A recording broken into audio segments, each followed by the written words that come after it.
sak mongso-mongso mengko ditimbali ngadep sowan Gusti Allahumma. Bapak Ibu lan para rawuh, kula panjenengan sekedap malih badhe mlebet wonten ing wulan ingkang mulya inggih menika wulan Rajab, wulan Isra Mi'rajipun Kanjeng Nabi Agung Muhammad sallallahu alaihi wasallam. Lan nek ndelok ngendikane Allah, wulan Rajab menika termasuk Ashurul Hurum, sasi sing dimulyakake dening Allah. Gusti Allah ki gawe taun, setunggal taun ki ana 12 wulan. Leres? Lah nek diitung cara nasional ya Januari, Februari, Maret, April, Mei, Juni, Juli, Agustus, September, Oktober, November niku nek nasional. Nek cara hilaliyah, qamariyah niku awale Muharram, Muharram, Safar, Mulud. Mulud niku Rabiul Awal, Rabiul Akhir, Jumadil Ula, Jumadil Akhir, Rajab, Sya'ban, Ramadan, Syawal, Dzulqa'dah, Dzulhijjah. Niku nek cara qamariyah. Nek cara nggen kula, cara Jogja padha. Lek ngitung pel saka Syawal. Iya yu. Syawal, Dzulqa'dah, Besar, Suro, Sapar, Mulud, Bada Mulud, Jumadil Awal, Jumadil Akhir, Rejab, Ruwah. Padha ya? Rolas nggih. Lah niki ngendikanipun Allah, sasi rolas iki sing dimulyakake dening Allah ana 4. Saking mulyane sasi 4 niki Kanjeng Nabi nalika zaman sugenge nek nang wulan 4 iki ora diparengake nindakake peperangan. Napa? Ora nindakake, ora diparengake nindakake peperangan. Sebab nang sasi 4 niku Gusti Allah nikelake ganjaran wong ibadah iku bisa tekan tikel 700. Awet saka tekan 10 tekan 700. Apa-apa niku sasi apa wae nek cara Jawa? Dzulqa'dah, Besar, Suro. Terus sing siji mencar Rejab. Niku sasi sing dimulyakake Allah niku sekawan niku. Dzulqa'dah, Besar, Suro, Rejab. Dieling-eling ya Bu.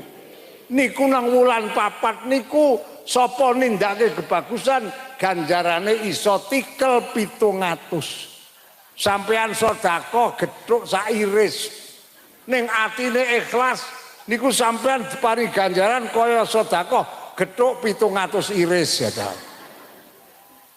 Dadi nang wulan Muharram apa wulan sing dimulyakake Allah iki nindakake ngamal kebagusan ganjarane iso tikel 700. Ning ya sak walike yu nek nglakoni maksiat ya ganjarane apa dosane ya tikel.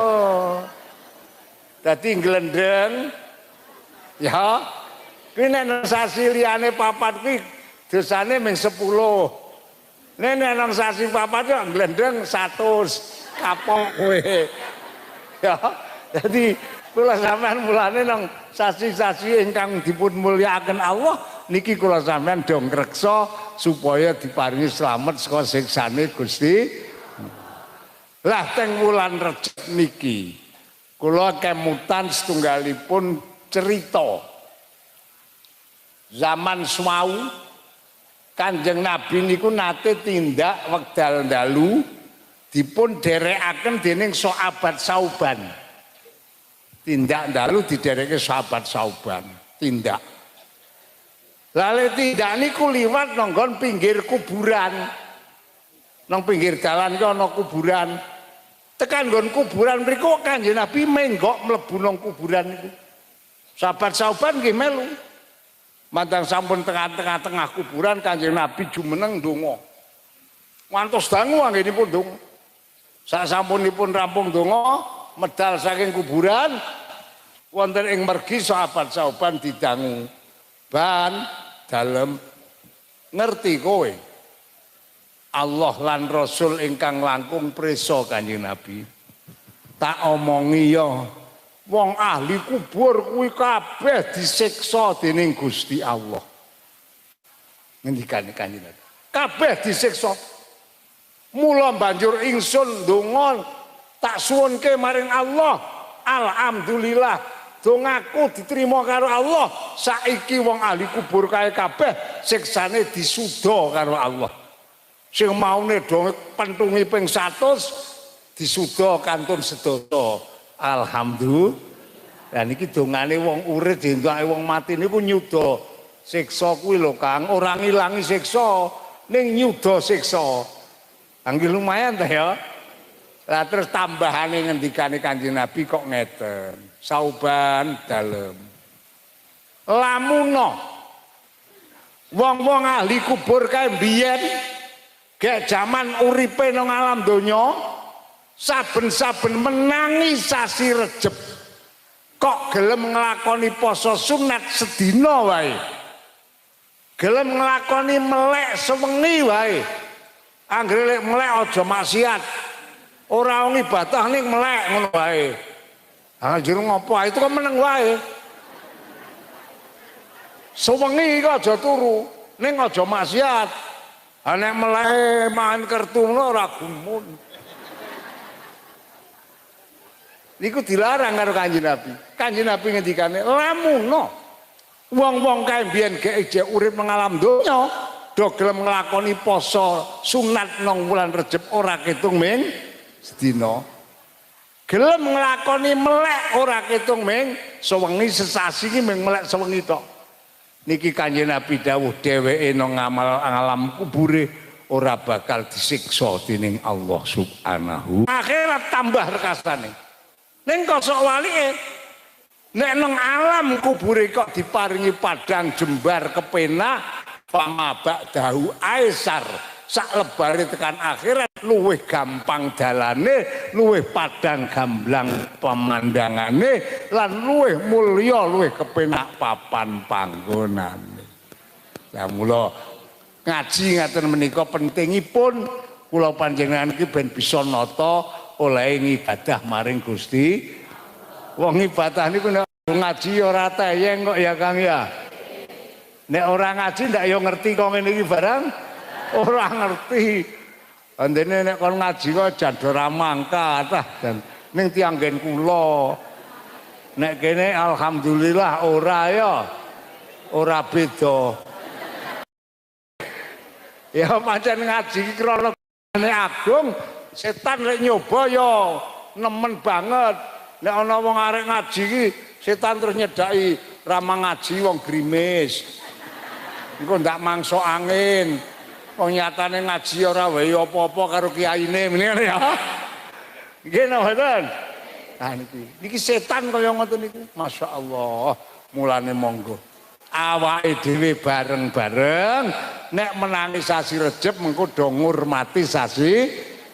Carane lek ngurmati siji nganggo nindakake napa poso ora ketung ming dina niat rasul ning perlu tak emutke lho Bu nek sing ijeh ndek utang poso Ramadan niki mboten pikantuk nglakoni poso sunat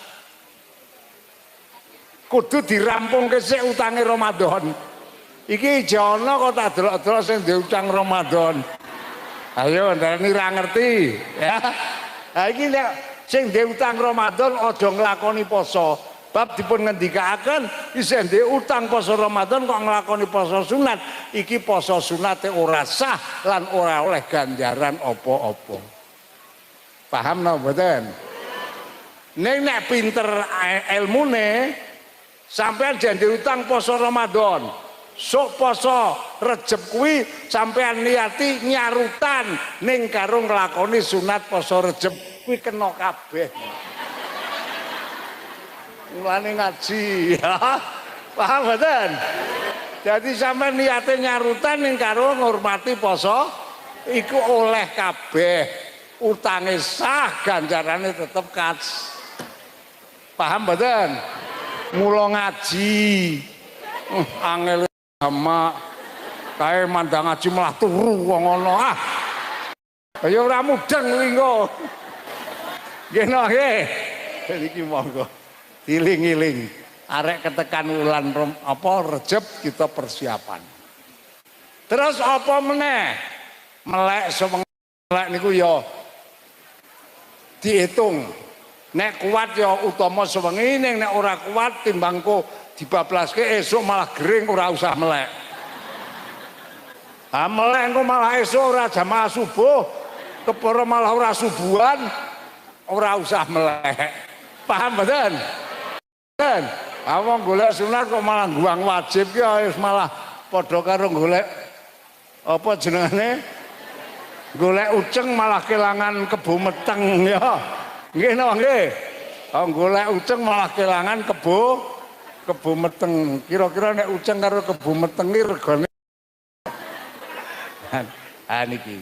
Nek nggon bab meleke diitung awake ditaker kuat ora nek ora usah. Paham? Nek posone monggo ah ya dilatih awake dhewe. Mung biyen ke enom wae kuat kok saiki poso ora kuat mandang wis tuwa. Ya Bu ya. Nggih nggih. Bismillah alon. Terus apa meneh? Nang sasi Rejeb iku Kanjeng Nabi ndhawuhake kon ngokeh-okehke le maca selawat. Pelanggarane akeh ki sepira? Cara ngendikane para ulama, wong direken lek maca selawat akeh kuwi sak majelis paling sithik ping 70. Nek kurang saka 70 urung dianggep akeh. Hamping 3 barang ki selawat kere. Ya, jadi sak majelis niku paling sithik ping 70 niku nek maca selawat. Malah kula kemutan hadisipun Kanjeng Nabi ingkang Kanjeng Nabi ngendikani dateng sahabat Anas bin Malik.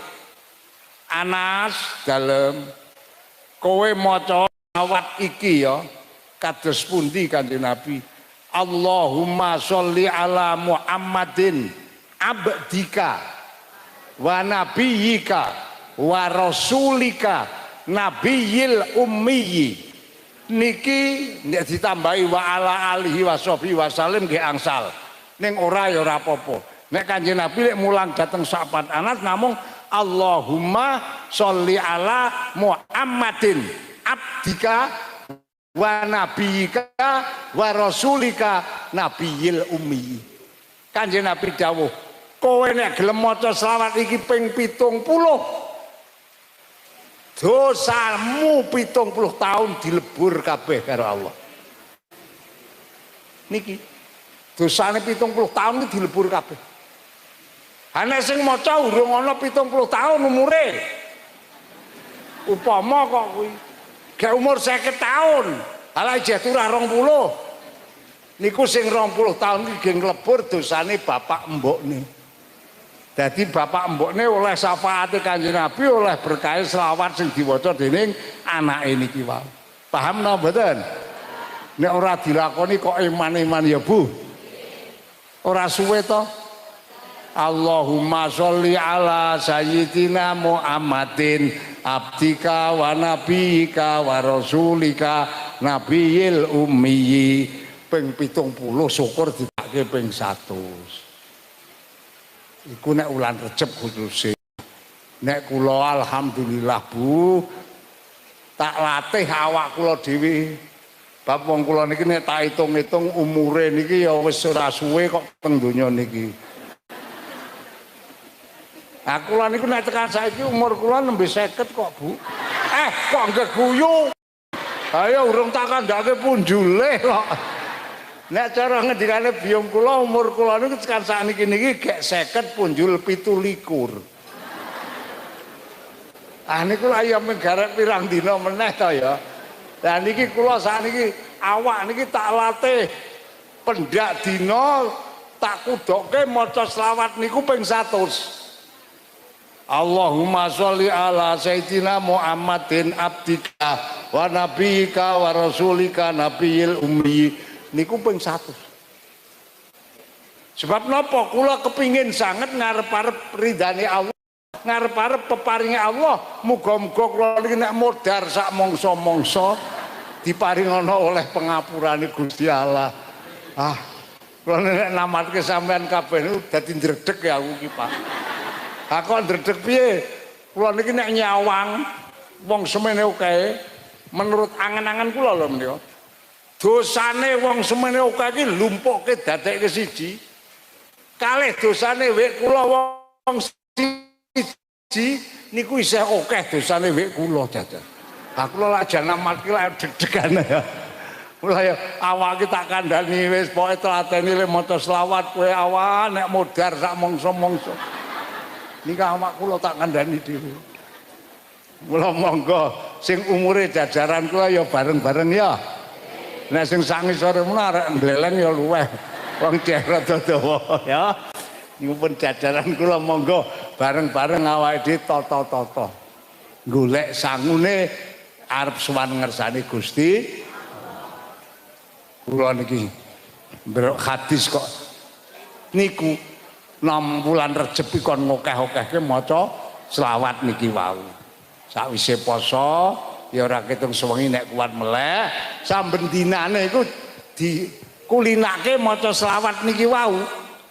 Sak majelis iki ping 70 syukur tekake ping insyaallah niku sedaya mangke Allah badhe paring kawelasan dhateng kula panjenengan.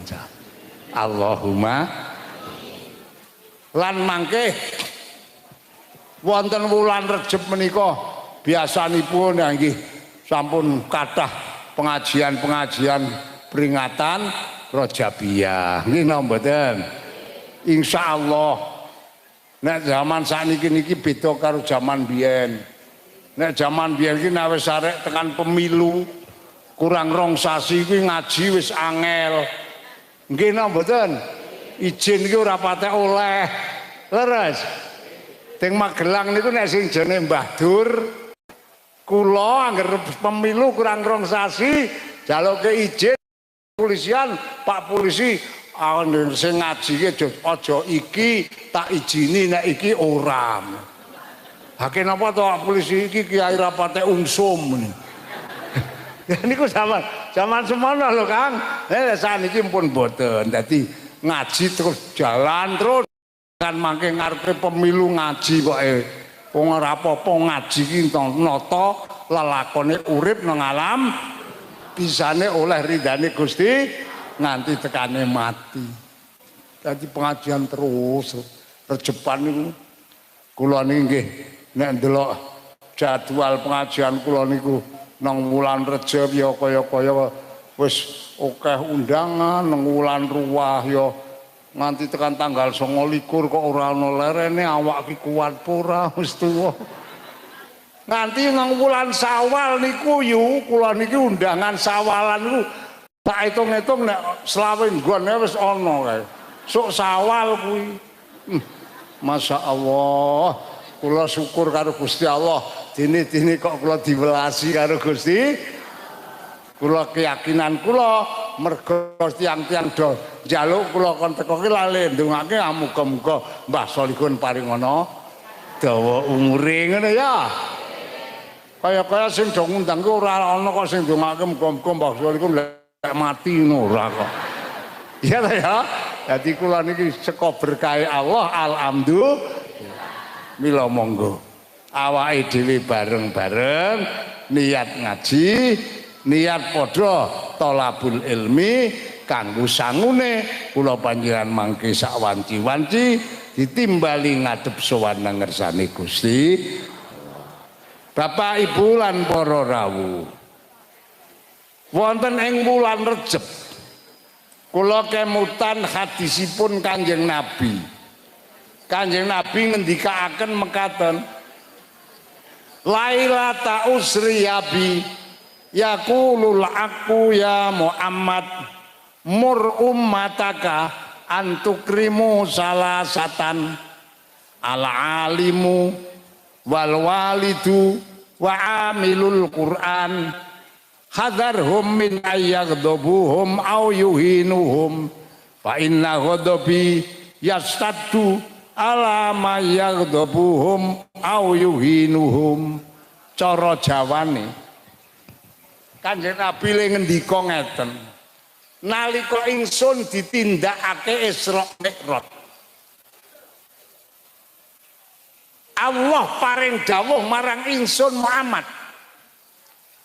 Muhammad dalem Gusti umatmu urip nang donya iki diperintahno kon mulyaake wong telu.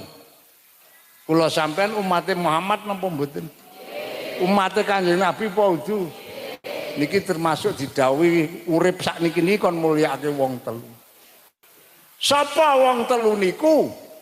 Ngendikanipun Allah dateng Kanjeng Nabi. Sing nomor 1 Muhammad, umatmu diperintahno mulyaake al alimu, wong alim. Gampangane para ulama. Sebab napa para ulama iki ingkang kula panjenengan dereki ngon babagan agama. Lah mulyake ulama niku nganggo tata cara. Nek nggon kula niku do mulyake ulama ning do kleru tatane cara. Ha pripun? Walah nek karo Mbah Kiai. Nek muni ketekan Mbah Kiai, walah lek mulyake jan pol-polan. Palso tritian petuk salaman dicucup-cucup terakhir cokot jempole. Monggo Mbah Kiai monggo jagong kowe kowe wedang cangkire niku gedene padha karo kaleng matek ngetoke gedang sak tundrunane rene mulyake kiai monggo Mbah Kiai pun kersakaken aku lek mikir ya nek karo kiai kaya ngono. Ning nek muni ana pengajian kok teko kok ora gelem jan. Niku tiyang nggen kula, omahe cedhak masjid ya ora tau jamak. Kuwi jenengane mulyake kiai ning kualik polone. Paham mboten? Dadi nek sing dingane mulyake mboten ngaten. Nek Mbah Kiai mulang ngaji, kula panjenengan do gelem ngadepi mirengaken. Mbah Kiai ngimami kula sampean do nang mburine dadi niku namine mulyake kiai. Mbah Kiai ndonga kula panjenengan nang mburine maca kuwi mulyake kiai, ora kok nek kiyaine ngaji mah minggat. Kuwi jenenge ora mulyake kiai ngenyek karo kiai ya. Ana ngono kuwi melanggar karo Gusti. Dadi sepisan kula panjenengan umat Kanjeng Nabi urip nang donya kon mulyake dhateng para ulama.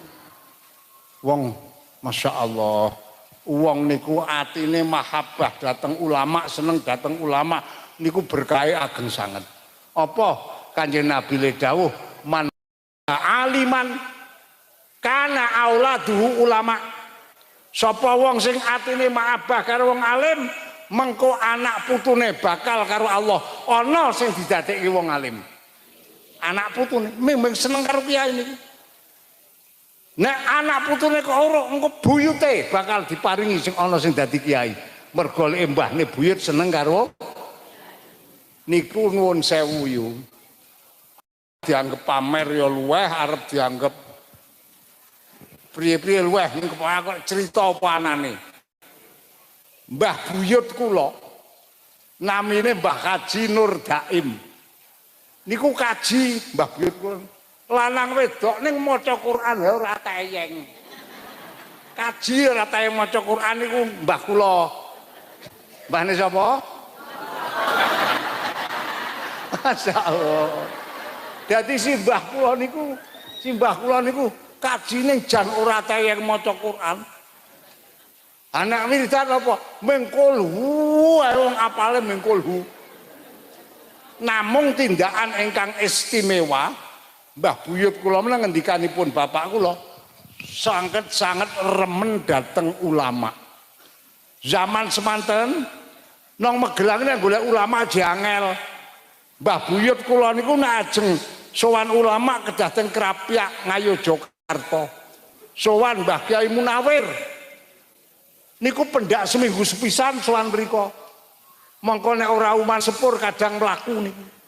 Niku saking remene dateng ulama. Pendak minggu niku Mbah buyut kula niku. Sehingga nalika sedanipun simbah buyut kula ngendikane bapak kula, Kyai Munawir niku rawuh. Tawuh ten dusun kula. Mbah niku sampun dipun sarekaken Mbah Putri. Niku Mbah Kyai Munawir ngersakaken, "Jo aku terke nang kuburan tak nilai Mbak Yu kaji." Ngoten niku nang kuburan kok kaya ngendikani wong urip. "Assalamualaikum Mbak Yu kaji." Ah sampean kok mulya temen ya. Masya Allah, jadi saking senenge karo Kiai, Mbah Kiai ngantos dumugi semanten. Lah niki apa berkah? Mbah buyut kula namine Mbah Kaji Nur niki ora tayeng maca Quran, ning krana seneng karo Kiai niku diparingi anak niku sing barep niku jenengane Hasan. Sing nomor loro jenengane Hamzah. Sing nomor telu jenengane Khadori, sing nomor 4 jenengane Suadi. Anak lanang 4 itu kabeh alhamdulillah do bisa maca Quran. Niku anake Mbah Buyut niku. Lah terus anak 4 niki do iso maca Quran, sing anak mbarep jenengane Hasan niku duwe anak nang lakoni mondok. Dadi wekdal semanten sing putrane Mbah Buyut 4 niku sing iso maca kitab sing barep namine Hasan. Ya kitab Jawan kuwi lho, Kang. Ora kok kitab gedhe, kitab Jawan. Niku nggih remenipun dateng ulama kaya bapake. Lah akhire Mbah Kaji Hasan niku duwe anak lanang siji jenenge Muhsin. Ah terus niku anak lanang niku lebar supit pondok. Alhamdulillah. Kok putune Mbah Kaji Nur niki anake Kaji Hasan kok iso dadi kiai. Bali saka pondok terus nang omah dimeloni santri. Gawe pondok. Santrine kathah niku putune Mbah Kaji Nur. Lah niki sing namine Muhsin niki ya karo kiai senenge pol. Terus duwe anak lanang jenenge Solihun. Pose lho yo ah ngomongke kok ora ngandel sampe. Asal kon iki biyen yo dipondokke. Ah ning nang pondok jan glecak-glece. Mondok gaweane mengkliwon ora tau ngaji. Alhamdulillah mergo berkah sing tuwa lek seneng karo ulama. Senajan Solihun ki orang pondok ora patek temen enggak Bali mesti dadi kiai. Niki berkah wong tuwa lek remen. Ayo jajal, sapa sing ngarani nek kula niki nyai? Ora ono, leres napa mboten? Iki berkah lek sing sepuh temen dateng Lah tekan akhire Bu.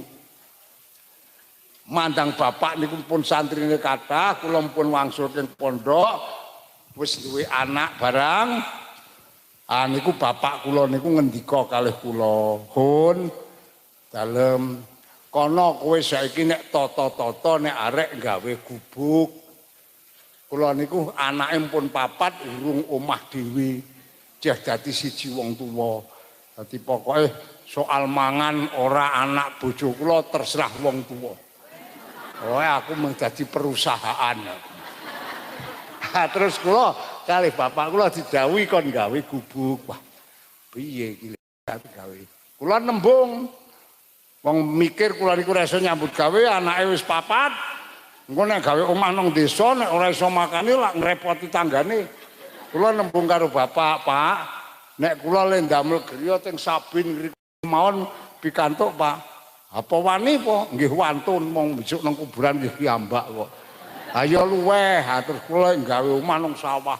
Adoh karo tanggane metu ka desa niku ana 200 meter. Mantan tak gawe omah dadi tanggane jan telak-telik ka ora ana tanggane mung kodhok ndak mung. Terus sinareng teng mriku kula niku pikantuk tahun langkung. Kula ditimbali bapak, "Hun, dalem Gandeng saiki pondok iki bocahe wis uyek-uyekan, mbok kono kowe njajal gawe pondok. Andamel teng pundi, Pak? Nek teng mriki nggih pun mboten wonten ngene. Ha sak karepmu. Nggih, nek kula dijawuhi ndamel pondok tak ndamel teng sebelahe griya Sabin niku mawon, ayo luweh. Terus estu tahun 86 kula niki gawe pondok. Bapak niku lek ngendika kowe takon gawe pondok, nek nganti njaluk bantuan pemerintah haram ngoten niku. Mboten pikantuk ngajokke proposal ora oleh tenan. Wah, galak tenan bapak kula niku. Ah, alhamdulillah melampah. Mandang wis pondok niki dadi bapak nimbali kula, pun dalem. Kae nek engko pondok sing digawe kowe wis dadi, bocah-bocah sing nang kene ora semang dusungi rono. Engko kono lah karo Gusti Allah dielehi bocah dewi, ngoten ngendikane bapak. Dadi sing pondok ingin bapak niku ora oleh bocah digawa mriko. Oh nggih. Tenan mandang pondok dadi dereng ngantos tinggoni. Bapak niku malah mati. Lah iki priye to iki? Wah kula jan judeg lek mikir niku. Payah iki. Akon-akon gawe pondok malah dadi malah mati iki priye? Iki priye to iki ya ampun. Saiki nganu wae lah. Kita angen-angen pondok iki tak kontrakke wae. Ben metu duwite ya. Pikir kula, wong kula niku ditinggal mati bapak kon ngopeni santri ya ora petek iso kok. Payah mongko wekdal niku santrine bapak niku kirang langkung wonten 100 kalih dosa. Jaler sedaya. Terus kula saking judeg-judege malam 7 dina niku teng sareane bapak jam 2 dalu. Teng sareane bapak. Kula nang nggon kuburane bapak niku ora tahlil, Kang. Jam 2 mboten tahlil. Kula mlaku saka omah tekan kuburan kok ngadeg asalamualaikum, Pak. Sampeyan ki akon-akon gawe pondok terus dadi mandang dadi kok mati. Iki pokoke engko anggere santrine bubar sak karepe akon ora ngaji. Aku bali. Aku bali tekan omah ki mikir karo jagongi lenger-lengen ayo ya wong tuwa wis mati kok malah tak unyu-unyu. Aku ndak ora tambah dosane. Kok akhire kok kula niku karo gek angen-angen ngoten niku makler. Makler ngantuk niku karo jagong ngeten iki. Kok rumangsane kula niki pundhane didemek tiyang teko sing sabar, ditelateni, kabeh iki engko sing paring undaan ki Gusti Allah dhewe. Tak toleh ora ana apa-apa, tikus po ya. Niki niku alhamdulillah. Pripun? Oh nggih. Terus akhiripun lare menika tak kumpulke kabeh. Santrine bapak niku ana 120 tak kumpulke. Kula sanjang bocah-bocah kabeh kowe lah santrine Mbah Kyai nggih. Gandeng saiki Mbah Kyai mati, kowe kabeh tak bebaske, arek do puas luweh, arek do boyong luweh, arep do nanti pindah luweh. Wong aku rumangsa ora iso ngopeni. Wah terus akhiripun bocah meneng kabeh. Esukipun menika kelurahe pondok ngadep kula. Pak, dalem makili kanca-kanca. Kanca-kanca sampun mireng Pak wau dalu. Namung sinareng rembagan setunggal kemawon lari dereng wonten ingkang badhe pindah. Dereng wonten ingkang badhe boyong. Alasane apa? Kula ngoten. Awit Mbah Kyai maos kitab Alfiyah dereng katam, Bukhari dereng katam, terus kandhakku kabeh sing urung katam niku.